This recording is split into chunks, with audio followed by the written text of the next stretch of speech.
So once patients fail 2 lines or 3 lines of therapy, we have 2 agents available to us right now, regorafenib, or Stivarga, and TAS-102, or Lonserf. And these agents have different mechanism of actions.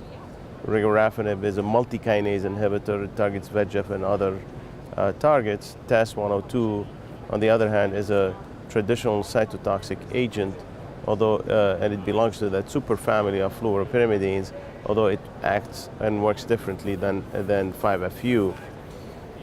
2 separate studies looked at these agents separately versus placebo in later lines of therapy, and both suggested outcomes differential outcomes that were of very similar magnitude in terms of overall survival and progression-free survival. In that sense, there is no comparison between the 2 agents. So the question is, how do you use them and how do you sequence them? There's no data in the study that led to TAS-102's approval into the clinic, the RECORD study.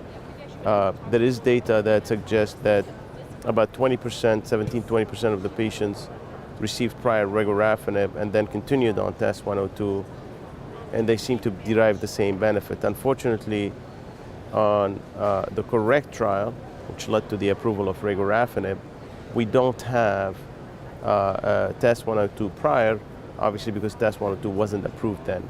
So when we think about sequencing, my choice would be to start with regorafenib first, followed by TAS-102 for most patients. There are a few patients where I would consider TAS-102 first, such as patients who have some significant liver dysfunction or have had significant hand and foot syndrome from capecitabine. On the other hand, if a patient has suffered significantly from hematologic toxicity from other therapies because of the toxicity profile of TAS-102, you may want to consider to defer treatment with it and start with Stivarga or regorafenib.